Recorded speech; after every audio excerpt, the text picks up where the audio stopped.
Duke got some more good news leading into Memorial Day weekend, and we're just getting around to this. Sebastian Wilkins, a 2026 class four-star, 6'8" forward from Brewster Academy, has committed to Duke, but also reclassified and will join Duke for the upcoming season.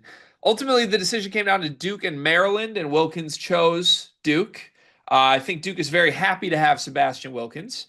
But I am a little confused by the reclassification. I don't think anyone, at least publicly, outwardly, knew that this was a big part of this commitment. And I guess John Shire must have really pushed for this one reason or another.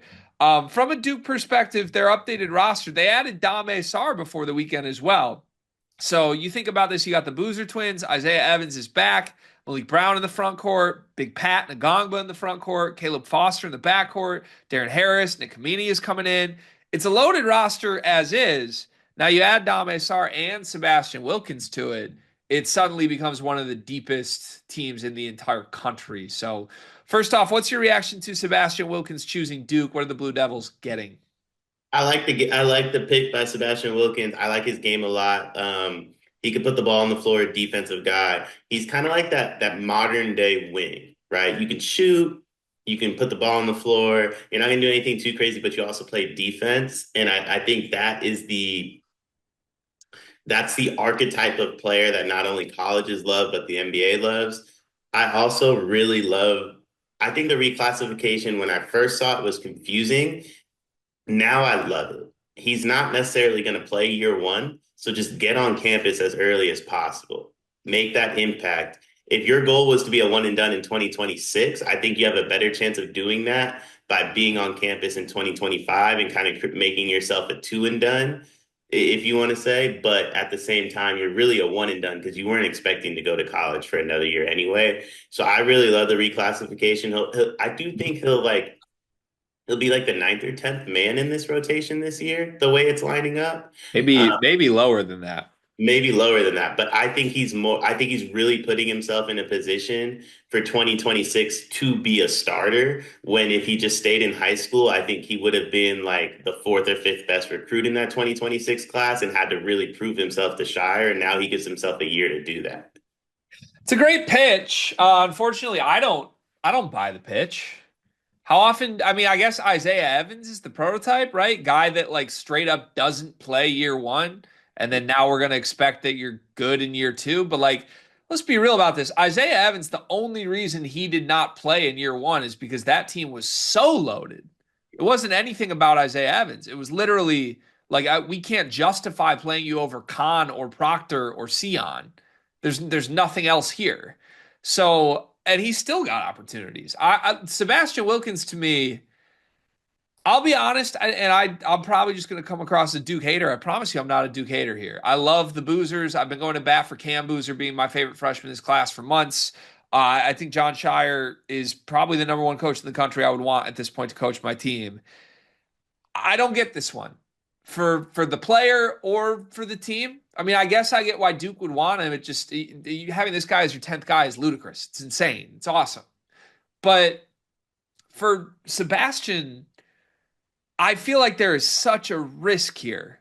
And the reward is just being a member of the Brotherhood, which is great. That goes a long way. But the risk is you end up like Sean Stewart, TJ Power, Jaden Shoot to go even further back, guys that are four-star recruits that are never going to be prioritized here. I mean, Isaiah Evans was a top 10 player in his class, and he still got and had to wait a year. And look, I struggle with this one because compared to the others, Sean Stewart was like just an athlete and an undersized one with total raw tools, right? Um, Sebastian Wilkins is supremely skilled. He's one of my favorite offensive players in the class. I love his game. He's got all of this, I don't know, off the dribble ability. Like he can get where he wants with his footwork. He can finish at the rim. He's like reverse layup aficionado. He can be an athlete. He's an above the rim finisher too. I like the shot. The shot's developing, but he's got like fadeaway stuff to him. Like I think he's the full package offensively. He's still not the full package offensively enough to be like a primary option at Duke. So if you have the full package offensively, skill wise, you're not expected to be in the rotation. Why are you rushing this? Like, if you want to just commit to Duke in the first place, great. Why are you reclassifying to a team that doesn't need you on the court? I don't follow it at all. He is behind Cameron Boozer positionally on the depth chart. Cameron Boozer is going to play 40 minutes a game if he can. So again, there's something to the element of like just get here and be with the team and help us, and I applaud him for doing that. But I genuinely do fear for the kid, a kid whose game I really believe in, that it's going to go the route of the other four-star recruits that have committed to the John Shire era Duke that just don't get prioritized ever. Because by the time we get to next year, when Cam Boozer leaves, guess what? Shire will be trying to bring in the next best power forward in the class, who will still be better than Sebastian Wilkins. He will be trying to spend on the very best transfer forwards in the class, who will be better than Sebastian Wilkins. This is just the archetype that I don't think should ever go to Duke, quite frankly. If you're the 30th best player in your class, probably never going to play. And that's a crazy testament to how good Duke is, but you're especially not going to play when you reclassify up a year. And I hate that element of this decision. I think that's why I like the reclassify part though, is everything you just said. Is if he really wanted to go to Duke, right? And he was going to go to Duke whether he reclassified or not. Now he gets a year to figure out if he's going to play or not, and he could transfer. And if he goes to Duke for a year, it's clear they're not prioritizing him. It's clear he won't play as a sophomore. He gets recruited over, so on and so forth. He still has the ability to leave and go to another school where he'll still be like the same age as the remaining freshmen. It doesn't hurt his draft stock. It doesn't hurt his game. It just gives him an opportunity to kind of show Shire like, hey, I can play. And I think that's his only shot at playing at Duke as a four-star recruit. So it's one of those situations where like I think I agree. If you're Sebastian Wilkins, I think I'd prefer just to go to Maryland, where you would probably play like pretty close to right away and be an impact player and kind of be the face of the program. But if that's not what you want and you want to go to Duke, I do think he's doing it the right way. Is it the right decision?